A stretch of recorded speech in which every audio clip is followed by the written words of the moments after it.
একজন আমাকে বলতেছে আমি নাকি শুধু মানুষকে উপদেশ দিই। তো আমি যে উপদেশগুলা দিই, আমার উপদেশগুলা কি মন্দ? আমার উপদেশগুলা কি খারাপ? আমি কি কাউকে খারাপ উপদেশ দেই? আমি তো ভালো উপদেশ দিই।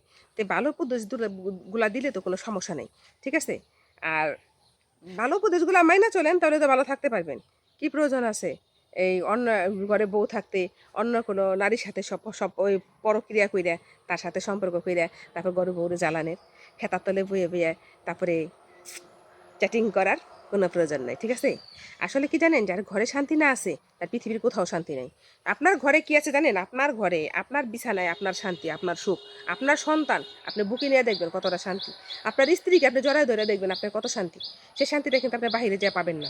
বাহিরে যাবেন, ২ মিনিটের কাজ শেষ, সে শেষ। আপনার তার আর আপনার ভাল লাগবে না। তো শেষ, ওখানে শেষ। তার জন্য কিন্তু এখানে মায়াও লাগবে না। আর আপনার স্ত্রীর জন্য, আপনার সন্তানের জন্য আপনার এখানে কি লাগবে? মায়া। প্রচণ্ড মায়া, কঠিন মায়া। যে মায়া নাকি ভোলা যায় না, যে মায়া ছাড়া যায় না। তো সে মায়া রাইখা কেউ কিন্তু ঘরের ভিতরে আপনার কি আছে? আলুর ভর্তা ভাত, অনেক টেস্টি আলুর ভর্তা ভাত। সে আলুর ভর্তা ভাতের থেকে আপনি যদি মনে করেন আমি নিত্য নতুন পোলাও আর মাংস খাবো বাহিরে যাইয়া, তো নিত্য নতুন পোলাও মাংস খাইলে কিন্তু আপনার টাকা শেষ হবে, আর কিছুই হবে না। বাস্তব বাংলা একটা কথা আছে, কালা দলা একই গুণ, মাঝখান থেকে গেল আমার সোয়া কেজি নুন। ছোটোবেলা কথাটা শুনছেন না? সে কথাটা মনে রাখবেন। তো আমি কিন্তু মনে রাখি, আমি বুঝি। আর মেয়েদেরকে বলতাছি, যদি কোনো পুরুষ আপনাকে ভালোবাসার অভিনয় দেখায় তার বউ থাকতে, সন্তান থাকতে, বাচ্চা থাকতে, বুঝবেন সেটা ভালোবাসা না, সেটা হচ্ছে মায়া, মোহ। ঠিক আছে? আপনার সাথে কিছু এনজয় করতেছে, বাস এনজয় করতেছে, জাস্ট ফর এনজয়। এনজয় শেষ, আপনি শেষ। তো আপনাকে সে বিয়ে করলে করতেও পারে, নাও করতে পারে। আর বিয়েটা হচ্ছে এটা মায়ার জিনিস। হয়তো বা যদি দুই একজনের ভবিষ্যতে মায়ায় পড়ে যায়, সবাই কিন্তু পড়ে না। তো মেয়েদেরকে বলতাছি, যদি কোনো বিবাহিত পুরুষের সাথে প্রেম করেন, মন থেকে করবেন না। কেন করবেন না জানেন? কারণ সে আপনাকে কখনোই বিয়ে করবে না। সে আপনার সাথে উপরে উপরে অভিনয় করতেছে, জাস্ট ফর এনজয়, এছাড়া কিছুই না। এটা ভালোবাসা না, বললাম না, এটা মোহ। তো মোহ কেটে যাবে, আপনিও তার জীবন থেকে কেটে যাবেন, আপনিও তার লাইফে আর থাকবেন না। তো কী প্রয়োজন আছে সেই মোহতে পড়ার, মায়ায় পড়ার? কোনো প্রয়োজন নেই। যদিও এনজয় করেন, সেই এনজয়টা সেখান পর্যন্তই, বাস ওই পর্যন্তই চালান। যে কিছুদিন পরে সে কী করবে? আপনাকে ভুলে যাবে। তখন আপনার কী হবে? আপনি যদি সত্যিকার তাকে ভালোবাসা থাকেন, আপনি এখান থেকে তার কথা শুধু মনে পড়বে, তার কথা শুধু মনে পড়বে।